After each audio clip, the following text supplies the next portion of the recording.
Warning: this stream is rated for mature audiences. Viewer discretion is advised.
All right, ladies and gentlemen, welcome back to the EBC Theater. My name is Scotty. I say the EBC Theater because we actually have a new sponsor. It's been Cage for so long. I don't know what the hell. Like, yeah, it was like we got stuck in a time warp or something, and Cage was just on repeat over and over and over. It got really annoying for some reason. I don't know. Maybe it's just Cage.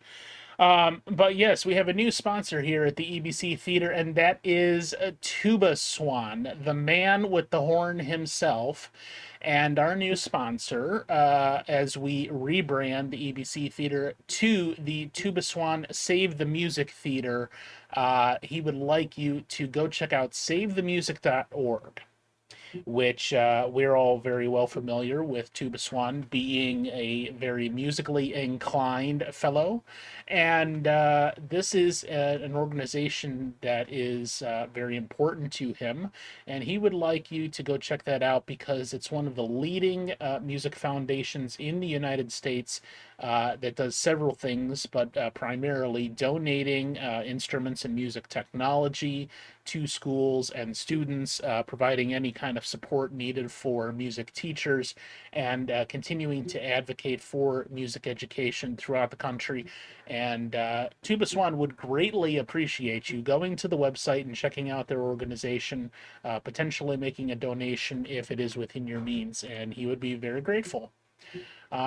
So yes, we have changed signs now, and I did not get a chance to update our website just yet with the sponsor information, but that'll probably be done later this evening. And we thank you, Legion Cage, for being our previous sponsor with adoptapet.com. And yeah, so all right, this is the fourth episode of interviews with normal, extraordinary people, and I have a very normal and also very extraordinary person to my right, the beautiful Witch Whitney, which that was not your original name on Twitch. You recently changed it by just a few letters. One letter in particular that I mean, apparently you didn't care for that one vowel that is at the beginning of the alphabet, and instead you're like, no, I think I like this vowel a little bit better. So now you're Witch Whitney. So hello, and how are you doing this evening? I am doing well. How are you? I am absolutely fabulous because I did not have to work today. So That's nice. I typically work Monday or Wednesday through Sunday, so Monday and Tuesday is my weekend, essentially. Although I end up working some of those sometimes anyway. Uh, but yeah, so pretty good today, and I wanted to have you on as my next guest for the fourth episode of this because you just had your 12-hour comeback horror extravaganza stream yesterday that went exceedingly well, except for the baked potato baking and frying a little, a couple of scotches in there once or twice, but you came right back and it was fine. And so how how did that stream yesterday go according to your plan and how you wanted it to go? I mean, well enough. No, I mean it was an amazing day. The time flew by like it was nothing. I mean, there are a lot of technical difficulties besides this potato crashing. Streamlabs didn't want to work with Yeah. me, but I mean, that's if I'm there, it's gonna happen. So, Yeah, um, it's not a Twitch stream if there aren't technical difficulties. yeah. But overall, it was absolutely fantastic. I cannot be more appreciative of the support that was there and the amount of fun that I had with everyone. And it felt great to be back with the community. And you called it that for a couple of different reasons, and we're going to explore that in more detail this evening. But one of the things was because in the last year, you've only actually streamed a couple of times. Here and there, we've had a couple of plans that had to be broken because you just weren't up to it, and that's understandable. Um, but you started out, and now let's begin with that. How long ago did you actually start your Twitch streaming account, and we're getting into this thing that we know as streaming? It was January of 2020 was my first stream, and that was on my PlayStation, no camera, no computer. I just wanted to see how it would go. Okay, So yeah. so just before COVID hit. Yep. Um, and as soon as that became a thing and like the whole country and the rest of the world shut down for 2 weeks, did that then factor into you doing this a little bit more? No, not at all. Uh, I was working at GameStop at the time, and we closed, but we didn't actually close.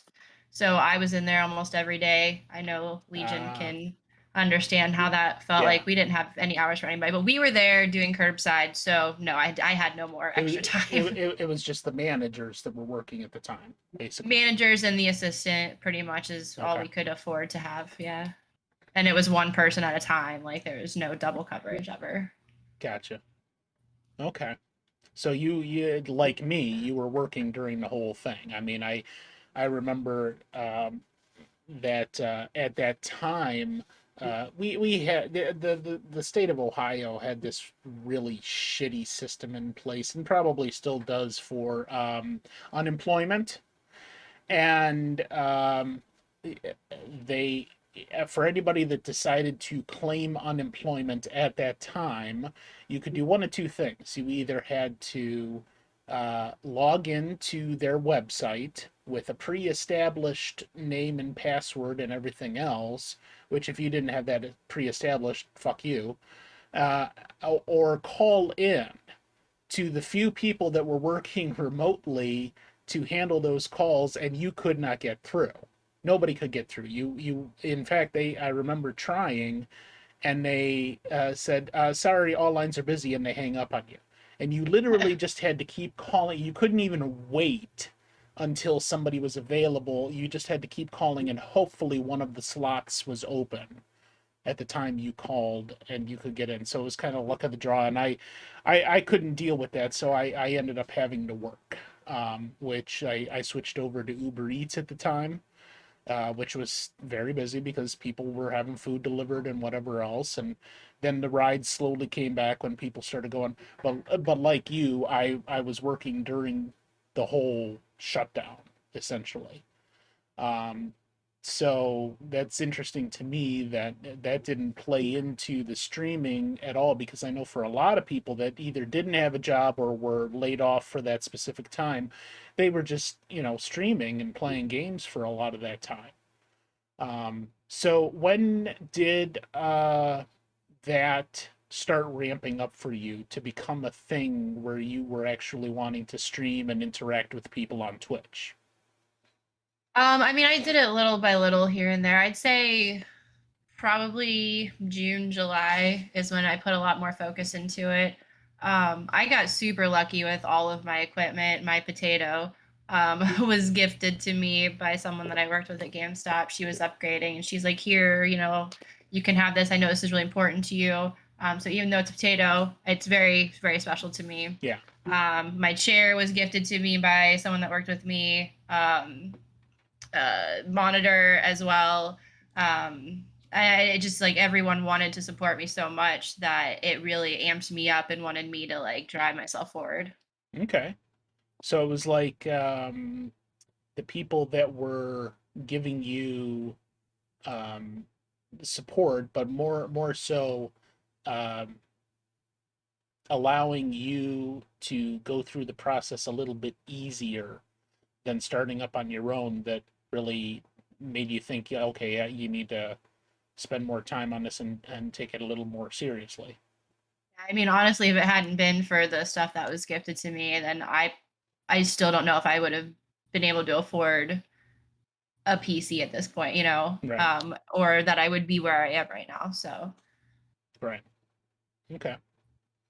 Um, was that something that was on your radar at any time prior to that or after that? Like you wanted to, uh, maybe aside from anything you were doing on Twitch, look to buy a PC of your own?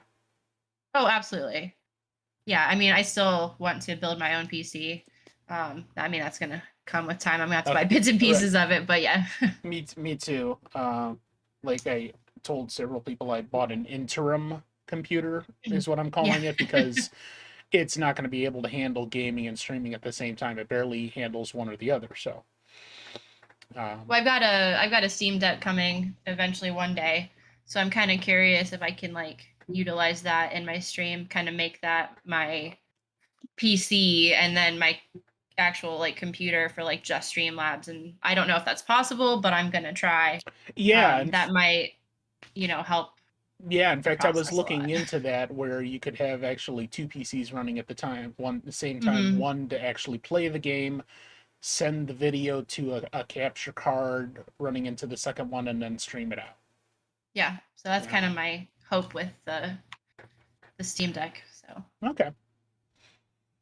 Um, all right. So I got a little bit ahead of myself with that because of the nature of what your stream was yesterday, and like I said, we're gonna dive into that a little bit more. But let's go back to the beginning. So first of all, you are Witch Whitney is your moniker. Your first name is Whitney. Can you tell us how old you are, where you are from, and what you do for a living? I am old. Uh, no, I'm 36. It's fine.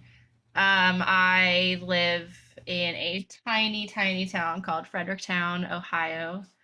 And I grew up here, moved away, came back.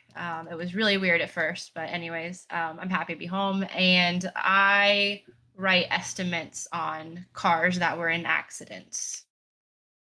So you're with the insurance adjustment program. Correct. Yes. Um, Now, that's not the first job that you've had, and maybe is not going to be the last stop in your career. You were telling me a little bit earlier that out of high school, you got your degree in child education. So, can you tell me a little bit about that part of it? Yeah, I mean, my mom was a teacher, so it just kind of made sense that that was the path I was going to take. I always loved going into the classroom with her in the summer. Now, hold on a second. Um, Hold on a second, yeah. because you just said that kind of made sense, but I asked the follow-up question to that, which is, now in retrospect, uh, did that really make sense? Was it something that you truly wanted to do, hindsight being 2020, to enter into that as your chosen career? No. Okay. No, I thought that's what I should do, what I was supposed to do. I loved school, so that made sense too. And I was really good at it. I mean, I love kids. I loved seeing their minds just light up when they understood something. You know, it was super Mhm. rewarding. Um, but so I got a job first year out of college, and that was really hard to do, especially the fact that OSU made us get our masters. A lot of schools didn't do that, so they had to, pay us more money, and you don't want to pay more money. Right. But I got into Mount Vernon, which is a really good school system, and I was reading intervention, so I wasn't actually like grade teacher, but the levies didn't pass that year, so they had to drop some extracurriculars. And music was one of them as well, which broke my heart. Um, I did interview that following year for some jobs, and I just didn't work out. At the time I was going to school, I was working at GameStop. And when I started teaching, I actually went back to GameStop during the holiday to help out because I loved it and I missed it so much. And as soon as I lost my job, I don't like the way that sounds, but GameStop, there was an opening for keys, a key holder. So I'm like, heck yeah, let's do it. I was doing that, and I was still subbing for a whole year as well that Right. next year. And then an ASL spot opened up, and I just kind of progressed. Um, so you know American Sign Language? Yeah, can't you tell? Well, no, that's never Oh. come up in any of our conversations. No, I See, do not so know American Sign Language. well, I don't know. You said an ASL spot. What is that? Oh, assistant store leader at GameStop. Oh, okay. So that's just GameStop fucking with the acronyms and Yeah, yeah. okay.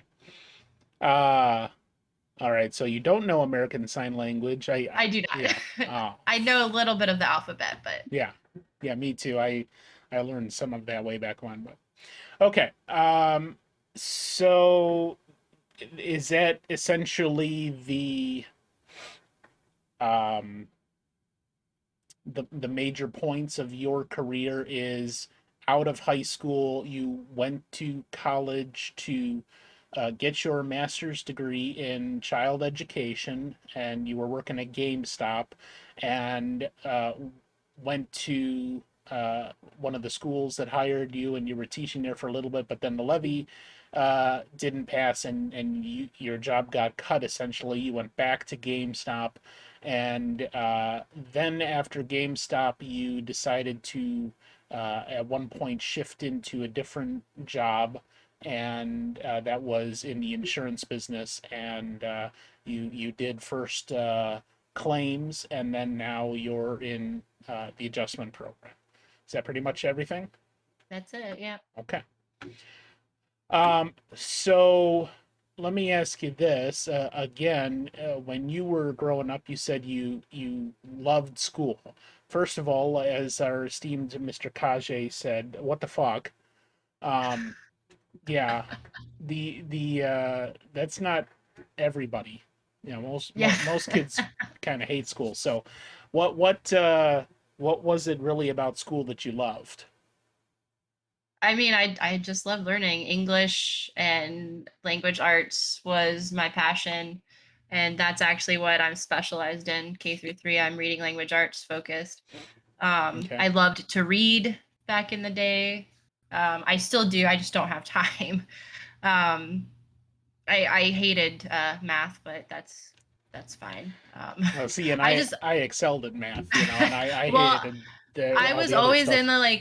the top math class at the very bottom. So I always struggled super hard, but I was there. Yeah. Um, but yeah, I know I love to learn. And I mean, where better else to do that than in school? So Okay. Now, when you went to college and you wanted to turn that into a career, um, now we've just said, okay, in retrospect, that maybe wasn't the best idea. So, what about now? Is child education still something that you think you might want to pursue with the rest of your life? No. No. No, I'm good. There's a lot of politics and stuff in that realm that I don't want to deal with. Having the summers off and holidays off would be nice, but no, I'm happy where I am. Okay, so, and you're speaking more specifically about like I'm assuming the teachers associations and the things Yeah, that are involved with the way they kind of run the ship there. exactly. Okay. See, I thought I caught that drift from you. And what about like dealing with principals and administrators and things like that, other staff? Did you have any like qualms about that end of it? No, I mean, the 1 year I taught, everyone was amazing. The principal and I got along, the other teachers and I got along. I was a little quiet and shy, so I didn't like go out of my way to get to know a lot of them. Yeah. Some of them did, push and reach out to me, but no, the staff and the teachers, and I mean, and the administration themselves, they were all great. Okay. All right. So, also with that little bit of retrospect now that you do not necessarily want to pursue anything more with that, you spent quite some time on your master's degree for that. Now, what do you think is going to be something you would like to shoot for with the remainder of your career? I mean, where I'm at now, I would like to become a supervisor for the role I am right now. Mm-hmm. I started this job, someone that I used to work with at Progressive, actually, I mean, at GameStop, went into Progressive and claims and became an MRR. It's what we're called, manager repair reps. And he absolutely loved it. And there were some things going down at GameStop that I just couldn't do anymore. Yeah. So the opportunity, the opportunity came to me to apply, and it took me a couple months to be like, all right, it's time. I did it. And I love what I do. I never thought I'd be someone who deals with cars every day. Um, like, who am I? Yeah. But I've learned so much in the last 3 months since I started this role. And I'm not gonna lie, the money's really good in this like supervisor role. Yeah. I will be making way more than if I were teaching even. Okay. And it's not about the money, but it helps. It's kind of about the money. But it's just I've kind of fell into something I never thought I could see myself doing, and I absolutely love it. Okay. All right. So then it doesn't seem like at any point here you would maybe like to go back to college and learn something else as an addendum to either your current profession or something else that you want to do with the rest of your career. Honestly, no. But if I were to go back and kind of choose the path that I wanted, I would have gone into music. That would have been what I did. Okay. So on that note, did you play any instruments, band or choir in school? Yes. I played clarinet, bass clarinet. I played the mellophone. I was in percussion ensemble where I played mallets and all that stuff. I was in choir. Got all of the solos. I did the musicals. Music was my favorite part. Alto one? No, I was a soprano. Really? Yeah. That's surprising to me. Given the quality of your voice, I would have pegged you for at least an alto two, if not an alto one. Nope, I was first soprano. Wow. Okay. Yeah. In your opinion, has your voice lowered a little bit since high school? Yeah, it has. I've lost a little bit of my range, which breaks my heart. It's like, I hate it. But yeah, it has lowered. Okay. Do you ever go do karaoke? Um, Not by choice, but a few months ago I was Yeah. dragged out for a birthday and I did some karaoke. It's Kicking been and so long screaming? since I've sang.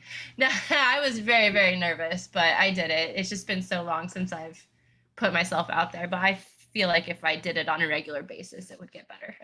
The nerves would go Yeah, I away. mean, yeah, practice makes all the difference. Um, I used to go religiously. Like my early 20s was 4 or 5 nights a week going to sing Nice. karaoke in various places. And then I became a karaoke DJ. And I did that for 15 years. And after a while, it kind of lost its appeal. I mean, probably up until still like 2012, 2013, I was maybe still going at least once a week to a karaoke place just to sing.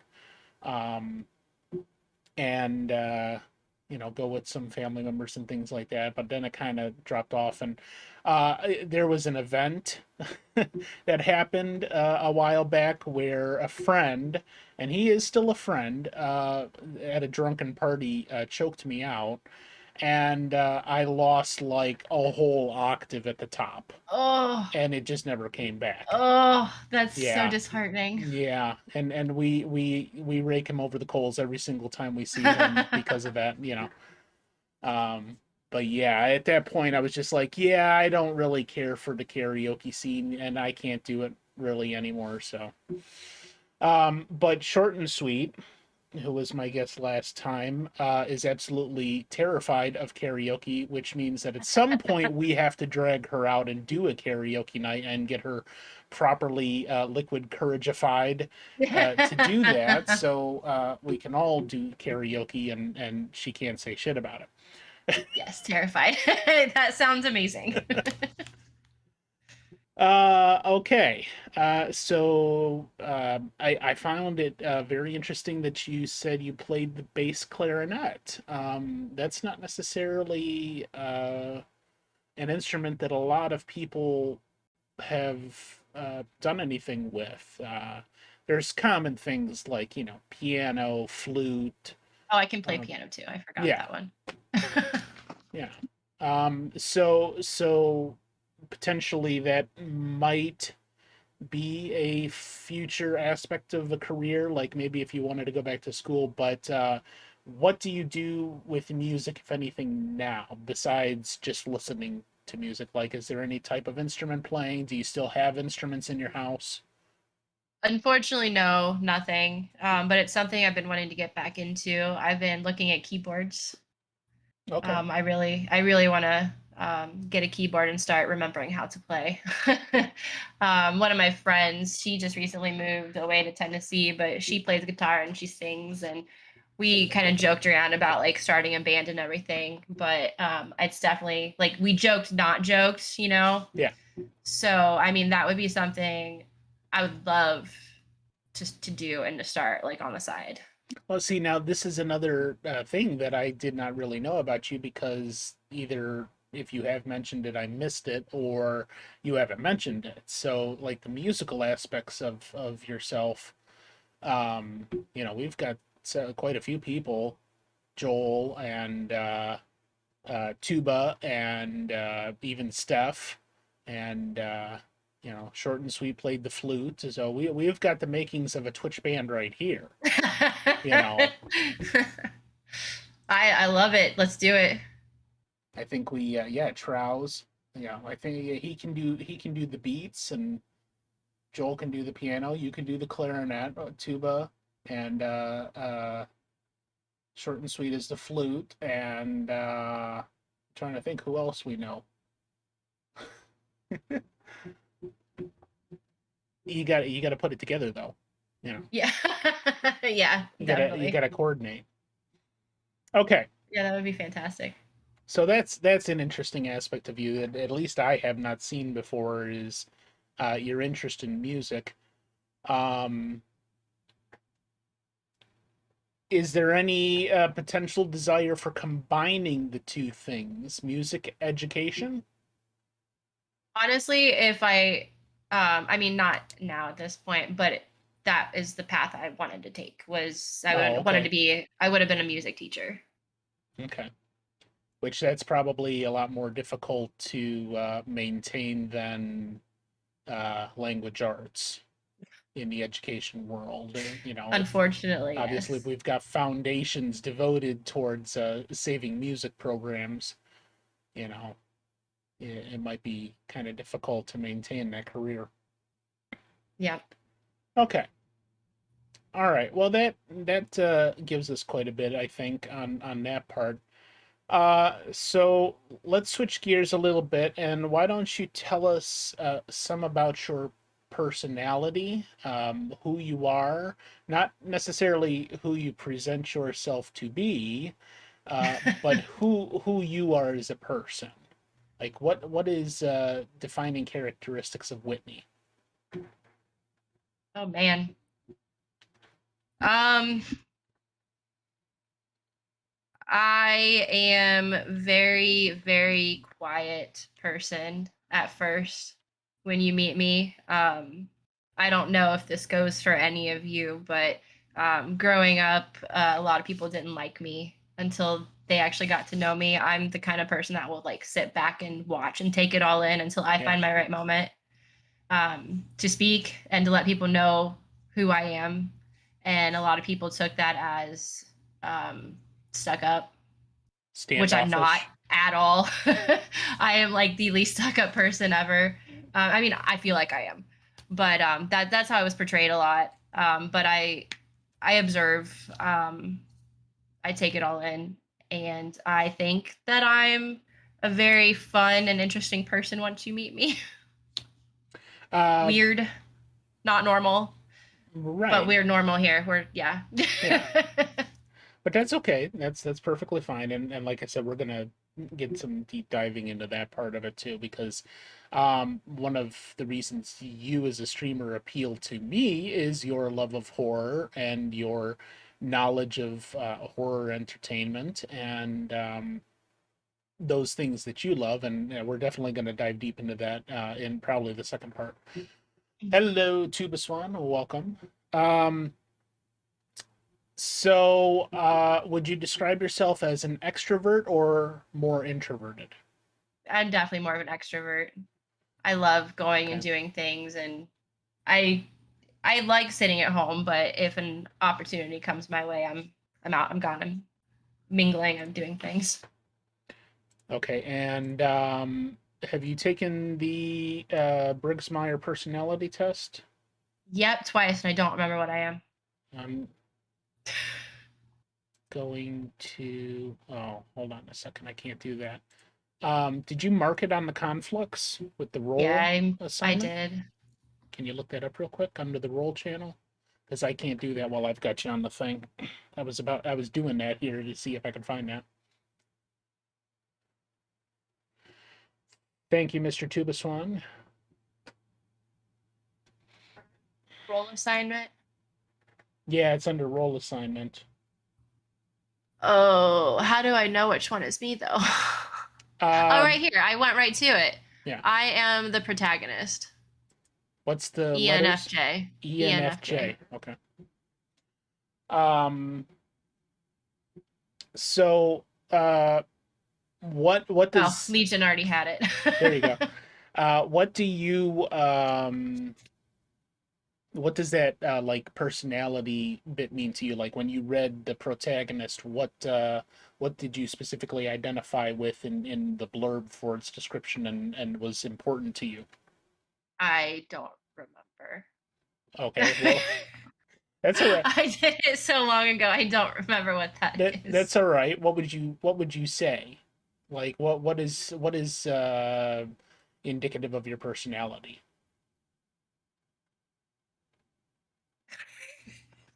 If you were somebody who was looking at this as a third independent party and would describe what which Whitney is like, how would you describe her? I can't. I don't know. No? How would you describe me? I'm terrible at that. I don't know. It makes me uncomfortable. Well, that's fine. because introspection is not necessarily an easy thing. I see a person who um, likes to have fun with other people. So that definitely fits the extroversion part. I see a person who would rather be having fun with everybody else rather than, just trying to be an independent person. And I see somebody who is very dedicated and hardworking and wants to do a good job to the best of their ability and finds out the type of information that they need to know in order to do that. Uh, so no slacking. Um, I don't know. I'd have to think about that more. I should have gone and looked into that, but yeah, I mean, No, no, that's all right. I think you did a wonderful job I, of I, I, explaining. I just thought of that off the top of my head because I don't know, plan for shit either. But anyway, um, yeah. So that's fine. Uh, Now, your childhood, when you were growing up, is this would you say you were much different, or you had a lot of the same qualities? What were you like as a child? I mean, I still was who I am now, like deep down inside. Okay. But I mean, you're looking at like a blonde haired cheerleader who went home and studied every night, graduated like top in her class, went straight to college. Like I was the good kid. Not that I'm not good now, but I mean, you wouldn't have seen me with colored hair or ever thought about tattoos or piercings. I just feel like as certain things happened in my life and the older I got, the more I was willing to let the world see what was inside of me and not be afraid to be me. Um yeah. So, So so could we say that growing up, you looked at things like coloring your hair and piercings and tattoos and maybe even a love of things horror as something that was not something a good person should be doing? not good person, and I always loved horror. That I never hid. Oh, okay. Um but I always felt like I was supposed to be something specific. I was supposed to take this path, do that, and have the I don't know, perfect life. That's stupid to say. Yeah. But that's kind of the mentality that I had. I always wanted to have colored hair. I love tattoos. I just didn't think that maybe also the people around me would accept it either, and I had to kind of just be that person, Okay. for So lack of a better explanation. so as an extroverted person trying to get along with and interact with others as much as possible, you didn't want to be a person that you thought might bring reproach. Yeah. Yeah. Okay. Or on top of that, just maybe also not being confident enough in myself to show everyone what and who I wanted to be. So Okay. confidence definitely as well. When do you think that started melting away? uh, I've been married before. Okay. I feel like most of you that are here knew that. I was a high school sweetheart, and that was part of the I have to get married because we've been together for so long, even though we've changed and we both know this. I need to have the white picket fence, 2.5 kids. But it obviously didn't work out. It just we were two different people and we both realized that, and it was not like it was amicable and everything. But at that moment, I feel like that's when like those shields broke, and I'm like, all right, this is my time to be who I need to be for myself and not for anybody else. And that was actually when I got my first tattoo. Okay. Okay. Since then, since that moment when you got divorced, do you believe that you have done that to the best of your ability, being who you truly are? More and more every day. I truly do. Okay, so you think you might still struggle with that? I don't. I just think I'm finding more of myself. I don't necessarily think I mean, yes and no. I Okay. feel the most authentic me that I've ever felt in my life. Is there more inside of me that needs to come out? Probably. Okay. Okay. Do you have any idea what it might take to find the rest of it, aside from time? Is there any soul exploration that you think is going to continue that along? I mean, absolutely.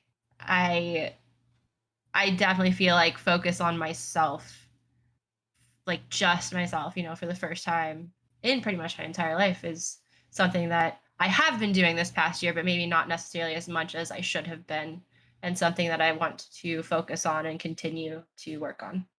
Okay.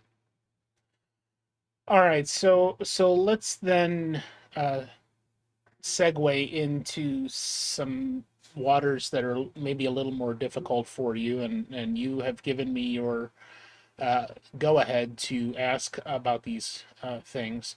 So you said you were married, your high school sweetheart. How long were you married? A year and a half. Okay. And at the end of that relationship, you both agreed that you were not right for each other and for the most part ended amicably. Hmm. Okay. Um, so that was like right after high school you got married? No, no, that was a few years. It was 2011, Okay. When did you graduate? 2004. Okay, so 7 years after is when Hmm. you actually married a person that you were sweet on in high school. Yeah, Okay. Had that person changed noticeably in the 7 years from high school? we both did. Okay. So really it wasn't necessarily the same person that you fell in love with in high school. It was a new person that you reconnected with and found you identified with at that point, right? I mean, we were dating in high school. We got together my junior year, so we were together that whole time. And we just kind of grew into our own different people that weren't the same when we initially got together. Okay, and were you separated for a good while after high school? No, Oh, so you were with him the whole time. yeah, Okay. And you just got married in 2011. correct. Yeah, okay. No, that's fine. That's perfectly okay. I know quite a few people that did that. Um, so that didn't work out and you got divorced. Now I'm not necessarily interested in anybody else except for the last person that a few of us are a little bit aware of, and that is a person who um, I think held your fancy for a couple of different reasons that were not the best reasons as a person looking in from the outside. Now, obviously, there's other people that you have discussed this in more detail with than I, but in a little bit that we've discussed about that. One of the things that you mentioned to me was that apparently a whole bunch of people thought this guy was an asshole and nobody told you because they didn't think it was their place to tell you that he was an asshole. So, why don't you walk us through a little bit of what was going on in your mind for the time that you were with this particular person and what you were saying to yourself about that relationship? um, we, I had known him previously. Not going to go into those details, but Right. and then I had a Halloween party and he had come over and I was just so excited to see him.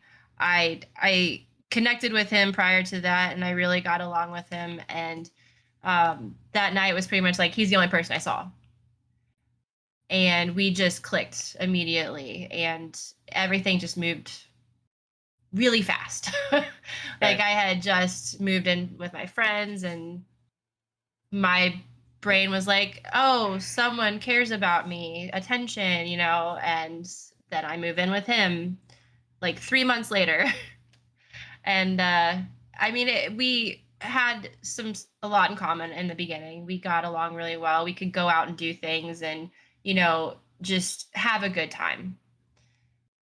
But again, I don't know if it's coming out of a relationship, going into another one, not giving yourself time to rest and find yourself again. You just find someone who notices you and gives you that attention, and it's hard to see past that. Yeah.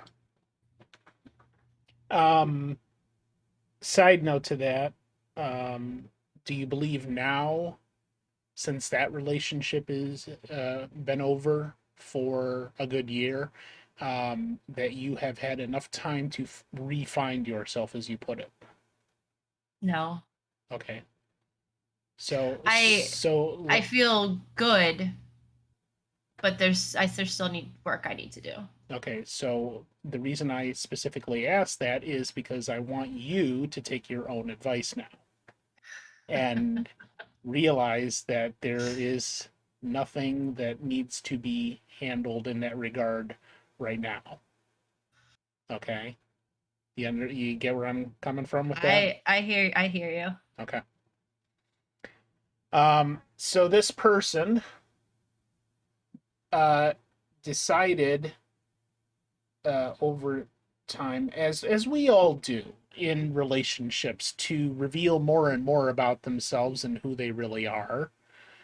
And when did you decide? First of all, how long were you with him? Just about 5 years. 5 years, okay. Yeah. When in that 5 years did you start to realize that there was potentially something wrong with that relationship? I probably halfway through, or year 3. I think we both did, honestly. Okay. Now I find that interesting because I've only known you for a little over a year now. And the parts of that relationship that were seen a year ago, you were presenting yourself as very happy. So I'm taking it that that wasn't really the case. I mean, looking back, that is correct. Okay. And the reason I say that is because, as I said, there were several of us that didn't feel it was necessarily our place. Me personally, because I didn't know you that well at the time. You were kind of like just another internet personality that I knew of and enjoyed, the streaming content. So it certainly wasn't my place to say, you should break up with your boyfriend because he's a dick. Yeah. Did anybody say anything along those lines prior to the dam breaking? Slightly, but it mostly all came out afterwards. Okay. So what did you learn from that relationship?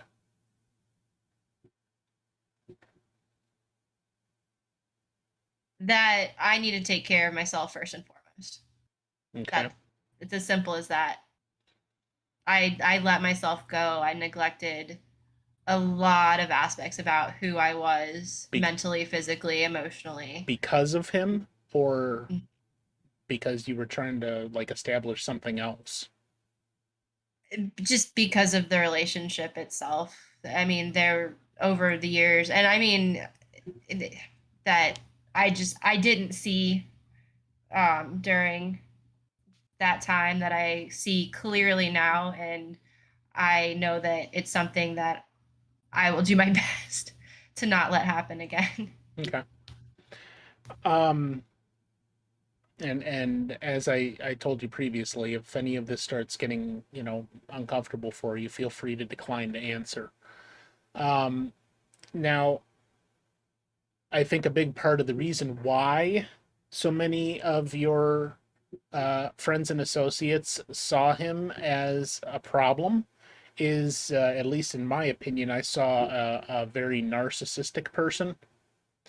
Um, Somebody who not only would not be a partner in an equal partner in a relationship, but somebody who was taking a lot more from you than was giving back to that relationship, and so many times in relationships with a narcissistic person, it presents in a form of emotional or verbal abuse, not necessarily physical abuse. Um, so are there times that you can look back on in that relationship now, in hindsight again, where you know for a fact you have identified for yourself that he was being abusive? Oh, that's so hard. uh, I mean, I fudge balls. I see.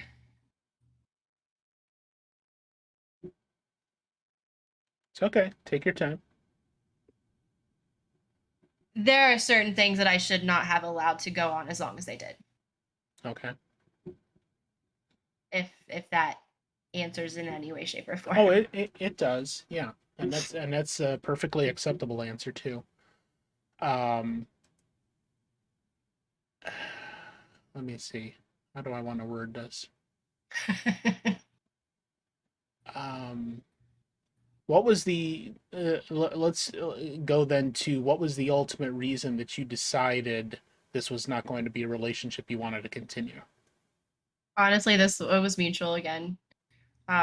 We just both realized that we couldn't give each other what the other person needed. It just wasn't in our power or wheelhouse to mentally, physically, emotionally provide for that person what they needed to get through the day, the week. And at that point, we decided it was better to try and find that someone that could do that for us. Right. Um, what was it that you believed he needed, or he told you he needed, that you were not able to provide? um, so I I am, but I'm not very emotional. um, he required a lot more emotional intelligence, I guess. I don't know how else to explain it from me than I was physically able to give. Um, Okay. I that was pretty much the biggest thing. So like expression of affection in that. Yeah. Okay. Because I mean, I could get that a little bit from your personality, that you're not like prone to very emotional displays. Like you don't get very emotional at any time I that I've seen. am emotional inside. I've just learned to like hide it. Well, thank you, Mr. Spock. It comes out for the people that give back. You know what I mean? The ones that you trust. Yeah. Okay. So It takes a lot for me to trust someone enough to show them who I really am. okay. All right. We're getting a raid from Mr. Raid! Trouser Schnauzer and a couple of his associates. Hello, welcome. Thank you for joining us, and appreciate you raiding in. Uh, if you're just joining us, we are interviewing the beautiful Witch Whitney, who has undergone quite a little bit of uh, issues and scenarios over the past year, so shall we say, and we're exploring that a little bit more. If you have any kind of questions that you would like me to ask Miss Whitney, go ahead and put them in our chat, and I will try to fit them in here. So now what I know of your history in the last year, because like I said, I got to know you just a little bit over a year ago. I only started on Twitch in March of 2021 or maybe February. I think I started my account or something, but I didn't like really start getting into it until then. So literally just a year and 2 months that I've known of you and got to love your content. And then all of a sudden we had some problems and things that really, as much as you love streaming and what that provides for you in return, you have not been able to do it a lot. So, what are some of those other things besides breaking up with the ass hat? I mean, when all that happened, I had places to go. I had friends, people would take me in, but I didn't want to do that. I didn't have a lot of money saved up to where I could go get my own place, unfortunately. So I ended up moving in with my father, and my family is insanely close. Like my brother's my best friend. Mm-hmm. My dad is amazing. He was my softball coach. We worked together over the years, and he's also one of my best friends. So to me, the logical thing was to go move in with my dad in a tiny one bedroom apartment, mind you. He gave me the bedroom, so I had that, but I was working in there, sleeping, eating, gaming, and to try and turn on a stream in that same room that I was in all day, it Right. was just so hard. And then on top of that, a month later, my brother, who was in the military for 4 years, ended, and he came home. So there were three of us in a one bedroom apartment, Right. and it was difficult, Okay. to say the least. And recently, however, we have moved into a house together. You see my basement dungeon back here. Okay. So I have the space I need. I'm with my family who has supported me, taken care of me. And I finally feel more like myself than I have in the last year, which is why I wanted to come back and, join the streaming world again. But that wasn't the end of the issues. Not only ending that relationship, finding a place to move you and your stuff to, dealing with the, even though you were with family, being in the same place for work and sleep and gaming and streaming and everything else, that was really causing you distress. Um, and then moving into the new place, which would have solved that, but then you suffered a flood. Oh my goodness, I forgot about that. Thanks for bringing that back to me. A couple actually. Yeah, I was training for my new role, and I wake up one morning and it sounds like it's pouring rain outside, and I realize it's inside, and the entire other half of my basement is just flooded with water. So I'm trying to learn my lesson and like scrape slash push water into a bucket. Yeah, it was fun. Did you lose any belongings in that flood?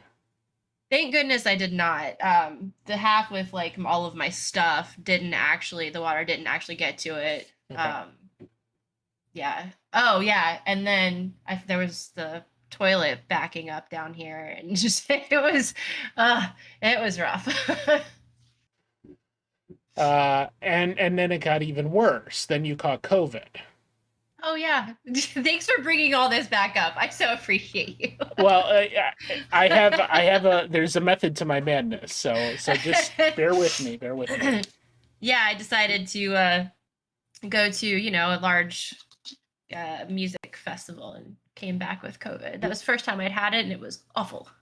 Was that incarceration last year?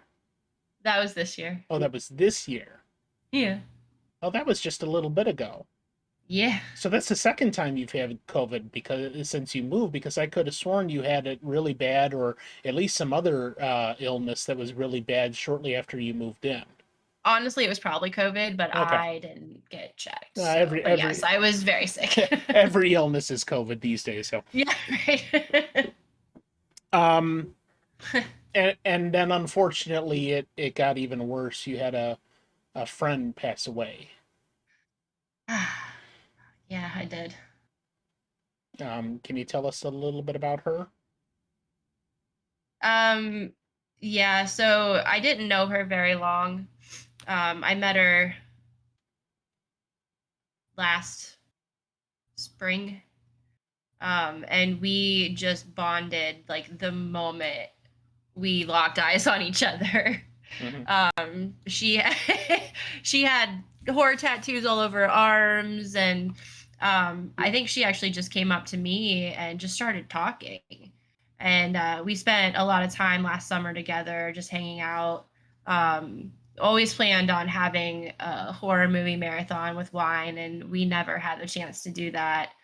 Um, and she was in a car accident, and as I work for an insurance company, I was training at what's called IAA at the time, which is where all the totaled cars go. Right. And when it happened, I'm like, I better not see her car here. And it was the next week, the first assignment I have for the day. I don't even think about it right away. I'm going through seeing what happened, and then I see the name. I'm like, you've got to be fucking kidding me. Oh man. I don't know if I told you that or not, No, no, I didn't hear that part. but it was her car. Jeez. And I, it was hard. She was an absolutely amazing human being. Everybody loved her. And that's that's the first time someone other than family has passed away that was close to me. And I can't even say we were super close because I just met her, but I just think about all of the memories we did have and the memories we could have made, and that I can't make them anymore. And that was, and still is really hard. Yeah.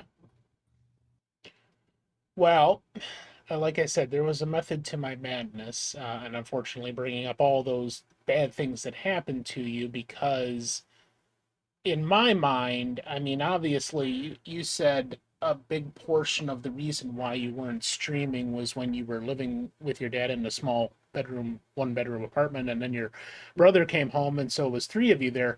Obviously, that is a good reason not to stream, is because one, we all know that if you don't feel like streaming, don't stream because it's not necessarily going to improve what you're feeling and dealing with.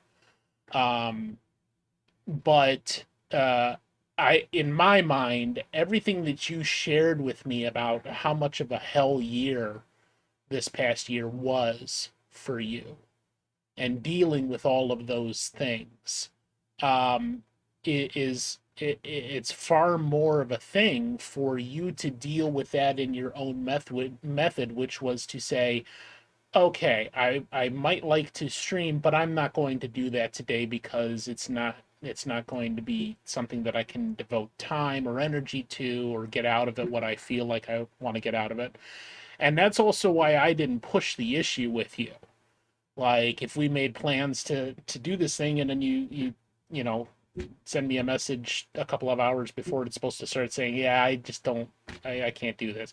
I'm like, okay, that's understandable. I know you're dealing with a lot of things. So, um, like several of us, I was thrilled that you were ready to dive back into the deep end, so to speak. And not only were you wanting to dive back into this thing that we all are involved in, but you wanted to rebrand yourself. So talk to us a little bit about what you were before on Twitch and social media and what you are now and why that happened. So I was Watch Whitney, and the premise behind that was I don't necessarily feel like I'm great at video games. So it was supposed to be like Watch Whitney, play bad. And on that, um, before you go any further, was that entirely your concept, or were there other people No, involved with that? there were other people involved. Other people that you probably should not have been involved, I'm guessing. Yes. Okay, yes. See. Yes.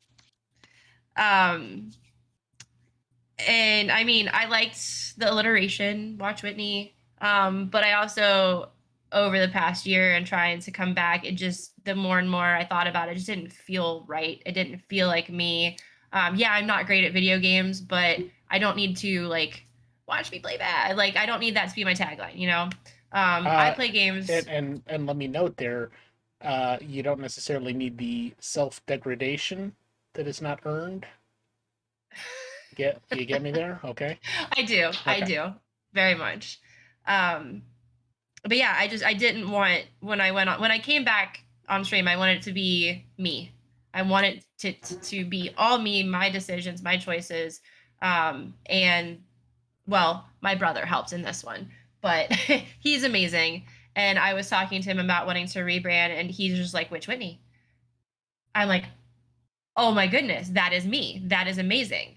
And yes, we went through a bunch of different iterations, and I was going to provide some ideas on stream yesterday and have the audience vote. But at the end of the day, I decided what I wanted, nobody else, and that Right. was Which Whitney. And yeah. Did you smack yourself upside the head for not thinking of that yourself? I did. Like, what is wrong with me? That's amazing. Yes. And we'll get into your relationship with your brother a little bit more here, because we have discussed that before on your arcade episode, and I think it's a very important part of who you are for a number of different reasons, and it's all good, positive stuff. That's why I kind of wanted to get the bad stuff out of the way here now, and we're just going to talk about the good for the rest of the stream. So what I'm going to do now is we're going to take a short commercial break. If you have not seen it yet, this is the trailer I'm going to play here for our upcoming audio drama that's going to be in 2 weeks from yesterday. So on Sunday, August 14th, if you have not seen it. And we're going to take a short commercial break, and then we'll come back with part 2 of the interview with Which Whitney. So stay tuned. Yeah, wouldn't be a Twitch stream without tech problems. I unmuted the wrong mic. How do you like that shit? No, that's it. Yeah, I've got 2 mic channels on my thing now, and I unmuted the wrong one because I don't have them labeled properly, like a dumbass. No, I was just saying, don't buy anything from Twitch. Fuck Twitch. You know. And this is the lovely Which Whitney, who has just, after 2 years of being on Twitch, rebranded herself. And we were talking before the break about how part of the reason is because the whole Watch Whitney thing was based on watching you play games badly. And I mean, obviously there's gamers that are really good at playing games. Like, I don't know if you've seen the one guy, I think I rated into him once. His name is Sean. I don't recall his exact name, but he has a form of paralysis where he literally can't do anything from the neck down. So he plays all of his games with his chin.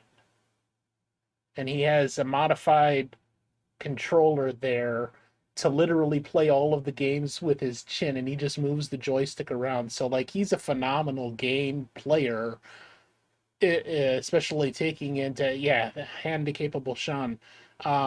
Phenomenal player, taking into account his disability there, and puts all of us to shame because he can usually play most of those games far better than any of us can. So this whole concept of good players versus bad players, to me, is yeah, we'll maybe get to that later. The the premise that you are not going to be able to play games well.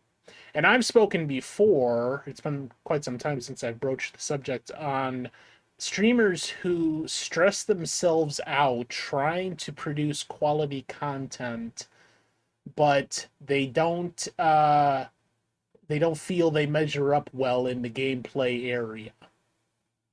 So, has that affected you in some manner over the past 2 years, that you feel you're not producing quality content because you're not playing the games well enough? I guess sometimes, like, I don't ever feel like I'm gonna be an Elden Ring player who can go naked and one hit every. That's never gonna be me. But sometimes I will roam the halls of a haunted house in one of my games and not know what the fuck I'm doing for 30 minutes and feel like I need to speed this up because people are getting bored. If Well, that makes sense. yeah, I think a big part of it is, like my brother, you get distracted by chat easily and forget what you're doing in the I do. game. I do, but chat's really important to me. No, I'm right, not. yeah. If I wanted to sit down and play a game by myself, I'd do that. I want to interact with people. So yes, Yeah. chat distracts me. That and one of your fortes, or at least a part of what you've really wanted to be part of your streaming content for quite some time, is checking out indie horror games, because that's really appeals to you. And oftentimes we find games that are just completely broken, or you can't figure out, and the mechanic is too stupid to be enjoyable. Yeah. Yeah. But sometimes you find some amazing hidden gems in there and it just stays with you forever, like Mother Chef, for example. Yeah, yeah, Mother Chef was phenomenal. Yeah. Um, so, as far as your rebranding goes, what is important to you? Because you described to me a little bit about combining some of your other interests into your streaming persona, but what is the entire kit and caboodle of what Witch Whitney is going to be now? So I'm definitely still going to focus on horror, but I'm not going to lump myself into just that category. I love fantasy games, but I've attempted to sit down and play them, like Kingdoms of Amalur, Dragon Age, stuff like that. But I didn't feel like it represented who I was presenting myself to be. With Okay. Witch Whitney, I feel like that can encompass that fantasy element a lot easier and kind of make a cohesive horror fantasy channel. Okay. And anything else besides horror and fantasy? Like, Am I you, forgetting? what Am I was? forgetting something? No, like, wasn't there a couple of times you were playing a game that was from your childhood that did not fit the horror theme at all? Oh yeah, Mega Man Legends. Okay. I I will do that for random special occasions. I had a lot of fun with it, but it's not me anymore. So generally speaking, you still want to mainly stick with the horror theme, but also include some fantasy things. Correct. How do you feel about RPGs and like Oh, long plays of RPGs on stream? well, I love RPGs. That's I don't know a secret that some of you may not know about me. But I played Skyrim, Dragon Age, Kingdoms of Amalur, Near. I don't remember what else, but as far as bringing them onto a stream, it's definitely something I want to try. I have, and it felt slow for me. Okay. But I think if I just sit down on a stream and just be like, I'm playing this game for me, how would I play this game sitting on my couch? Right. I just need to do that because I'm Yes. having fun there. So I need to do that here. And I think that would make the stream a lot more fun for myself and other people to watch instead of just worrying the entire time. Well, one of the things that you and I have spoken, I think, more extensively about in our private conversations has been how much you love and get out of streaming, primarily the interaction with other people. And just like shut up, Joel. Just like our friend Doom, who has, because of his anxiety, had serious issues for many years now with the point at which you are about to start stream and having trouble pressing the start stream button. And one of the pieces of advice I gave you was to put a post-it note on your monitor with a short list of the reasons why you love streaming, and not just anything necessarily related to gaming, but the social aspects of it in particular. Have you done that yet? No. Okay. Do you have any post-it notes or anything handy right now? No. Do you have any piece of paper and pen? I have my phone with a. Okay. No, that's not gonna do. Do you have any type of piece of paper and pencil in the house? Maybe I Okay, could probably find one. go get it. Okay. We're gonna do this right now. Okay. So while she's gone, going to find the thing which, in my mind, is a physical reminder that's going to help her do what it is that she struggles with sometimes. If you have any questions for our guest Whitney, please put them in the chat. Joel, you can shut the fuck up with the names. That's not going to happen.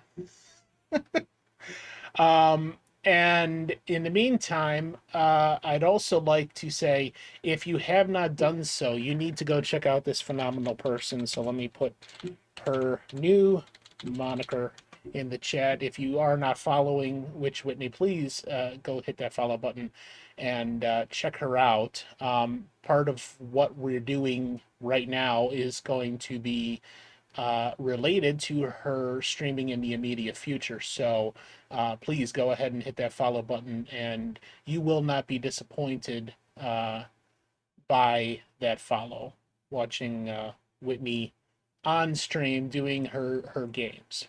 All right, so you got your pen and paper. Did you actually check to see if the pen works? Because Yep. there's like a 50-50 chance it doesn't work in my house. All We're right. good. So right now we're going to make this list. And the reason I wanted to do this is because it's kind of related to your future streaming career under this new rebrand. So let's make a short list of the reasons why streaming is enjoyable for you and what you get out of it. You know, the reasons why you want to hit that start stream button. So what can you think of right off of the top of your head? Well, I get to play video games. Okay, so playing games, Making new friends. making new friends, which fits well with your concept of extroversion. Okay. Like keeping in contact with current friends. Yeah, I think we could probably modify that just down to Nope. a No, I'm short, just kidding. a short descriptive of new and old friends. Okay, I like So we're that. gonna just do short bullet points. Okay. And anybody else in the chat, if you have a suggestion for this short list, please put them in now. Yes, please. What about the aspects of A, horror, and B, comedy? Things that I mean, scare you and things that make you laugh. well, things that scare me also make me laugh. Yeah, you kind of have like that laughter reaction to I don't Joe know. I coming love in and scaring the shit out of you with the sound alert. exactly. No, I love playing one of those games and having that reaction with everyone because I know that I mean I'm sharing that moment with someone instead of just sitting by myself in my basement, you know. Just that does that yes. Okay, so for that bullet point, we could probably put sharing the experience with others. I love it. I mean, I love being creative too, and I feel like this is an outlet for me to be creative. Okay, so expressing yourself artistically. which I think a big part of that is also doing readings and doing the horror trivia and anything else that is not directly related to gaming. Mm. Other ways, so maybe that's one thing that you can put on your to-do list is finding other ways to interact with your audience that are not um, right. Yeah, any other channel, not even necessarily a channel redemption. It could be like a feature of a stream or something like that. Joel, Jesus Christ, can't take you anywhere. Anything else that you can think of immediately? Um, no. Okay.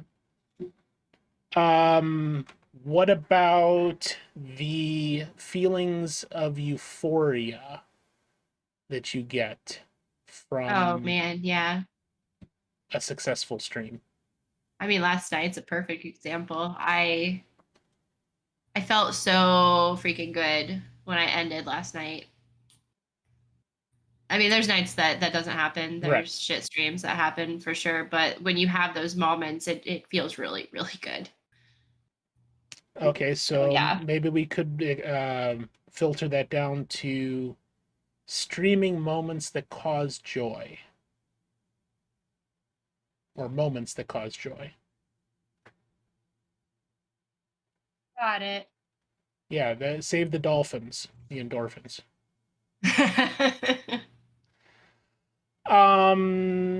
Let's see, what else is there? You got the social connections, you got the gaming, you got the joy aspect. What about doing these things for the future and having something to look back on? I love that. Do you archive any of your streams? I need to start. It took me a while to figure that out because I thought Twitch would do it like YouTube does, and it does Yep. not because Twitch is fucking stupid. Mhm. So the first thing is if you're using OBS, I just set it to record all of the streams that I Oh, that's do, such a good and idea. it automatically, I set it up with the options it has there to automatically start recording when I hit the start stream button. And then as soon as I end the stream, it pops out a video in a recorded folder. Oh, And I'm definitely gonna do that. I took it a step further then, and I started an account on a website called Vidyard and upload all of my streams after I edit them to that site, and therefore make it available through my Patreon, my archive of everything that I've kept, which does not include everything that I've done, but because I didn't know what Twitch was doing, but I've got like 98% of it. I don't know if that's a route you want to go, but I would for future reference. And I don't know about you, but like something I love to do when I've got the time is go back and watch an old stream and listen to the banter between me and the other people and watch the gameplay and whatever else. And I've got streams that are a year old now, and to go back and watch an old stream that I'd completely forgotten about, or don't know what was said during that, and like, oh my god, that was the funniest damn thing. That might be something to add to it. Yeah, so memories. Oh, that's a great idea. And maybe even more specifically future memories for your bullet point. Yep. Okay, so how many bullet points do we have there now? 1, 2, 3, 4, 5, 6, 7, 8, like 9. Okay. Um, if you think of anything else, I think we'll leave it there for what we're doing right now. If you think of anything else, add it to it. Now, do you have some tape? No. I'm not going to ask you to go get tape right now, but it's on your desk. Yes, put it somewhere. I see And it. I definitely want you to make it a habit to review that list every time you're going to start stream or you're thinking of streaming, so that you can remind yourself in the moment this is the reason why you're doing it, and the things that are going to maybe overcome any type of anxiety or stress or even exhaustion to a degree. You might I've heard you say to me several times that you didn't feel like streaming, but you started streaming and you felt much better by the end of it. Yeah, it's very true. So as a stress reliever, as long as we don't have fucking bullshit games that are pissing you off, and as something that is an enjoyable, uh, not task, hobby that you do for yourself, I think that that would go a long ways to helping you do that. Now, yeah, and she's going to make a copy of that and put it in the Discord for Calypso and everybody else. Or take a picture with your phone and just post that picture. So the reason why I wanted to do that right now is because this is something we've discussed and you haven't done it, and I thought that was a distinct possibility. But more than that, I asked you to do something very specific when you told me that you were going to rebrand and do this comeback stream, which you have now done. That was yesterday. And do you remember what that was? That I have to keep streaming now. Well, more specifically, I asked you to commit yourself to streaming a minimum of 8 hours a month. Okay, and that's way less than I will be doing. Right, especially if you have a plan like you want to do 2 streams a week, and that's going to be 2 hours. That's 16 hours right there, minimum. Mm-hmm. So I thought 8 hours was very doable, even for somebody with the busiest schedule, because you can find 2 hours a week to do this thing that you really love and is a stress reliever and a good hobby for you and all that. So that sounds good to you. Now, what are you going to do to meet that commitment? What is it like an internal mechanism that you're going to be able to commit yourself to something like that? I mean, I don't know if there's really one thing. I just, but like for instance, for me, even if I don't get to any of it, having a schedule for what I want to do helps me tremendously. So I may shift things around, move them around, or even cancel things outright. But that's my schedule that I made for myself is what keeps me focused on that. Is there anything else that you can think of that's going to help you stay committed to that? I honestly, I don't. That's something I'm going to have to think about because I've tried schedules and they actually make me very angry. Okay. That like you find that you're going to come up to a stream that you scheduled for yourself and you can't do it or don't want to do it, and now you're mad at yourself. Yeah. And then if I do stream and I'm in that mindset, it's shit. I don't have a good time. I'm sure people that come don't have a good time, and that's not the content that I want to put out. Right. And honestly, too, I do a lot of things outside of this, and sometimes something will come up where, hey, I have to go do this, and now I have this planned, and I don't do this. You know what I mean? Like it's just hard. It's hard for me personally, but my goals for myself are Sunday and Tuesday right now to start. And the same thing with me, like Sundays and Mondays are my nights typically. I mean, I do other things during the week, but it's Sunday and Monday basically because that's when I'm available to come over to my brother's house where our setup is and do more intensive things that I can't do on my potato at home. So that I think is definitely key, identifying the spots in your weekly schedule that are going to work for that sort of thing, especially if they are on the same day, Sunday and Tuesday, like you said. And if anybody else has any suggestions in that regard in the chat, please go ahead and put them there.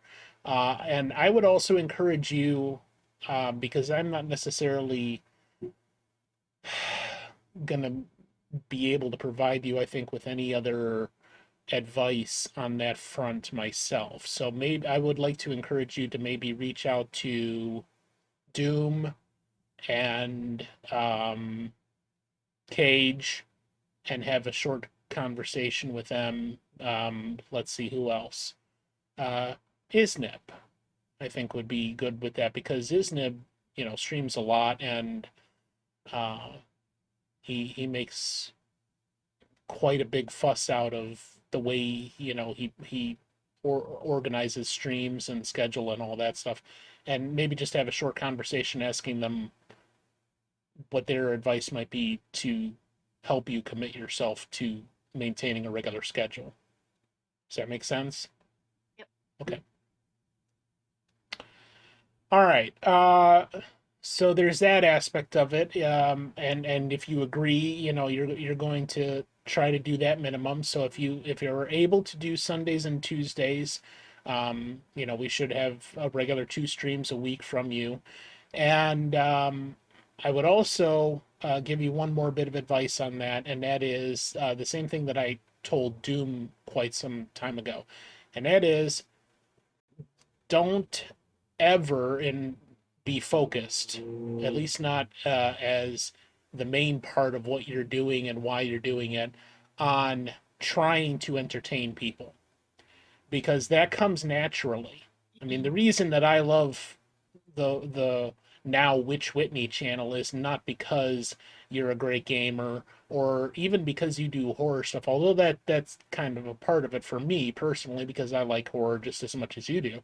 Um, I come because of your personality and because of the way you play those games, those bad, horrible games, and the good games, and the way you present yourself, and the brand that you have already built all by yourself with sound alerts and uh the gameplay and stuff like that. So that's all perfectly fine, and that was all you all along. I don't think that was anybody else.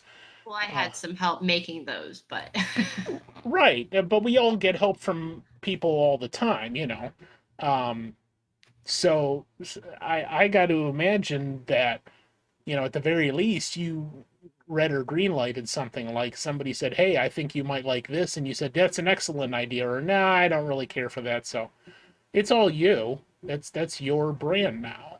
And to be honest, I don't think I've come across very many people that are even closely resembling what you do on Twitch.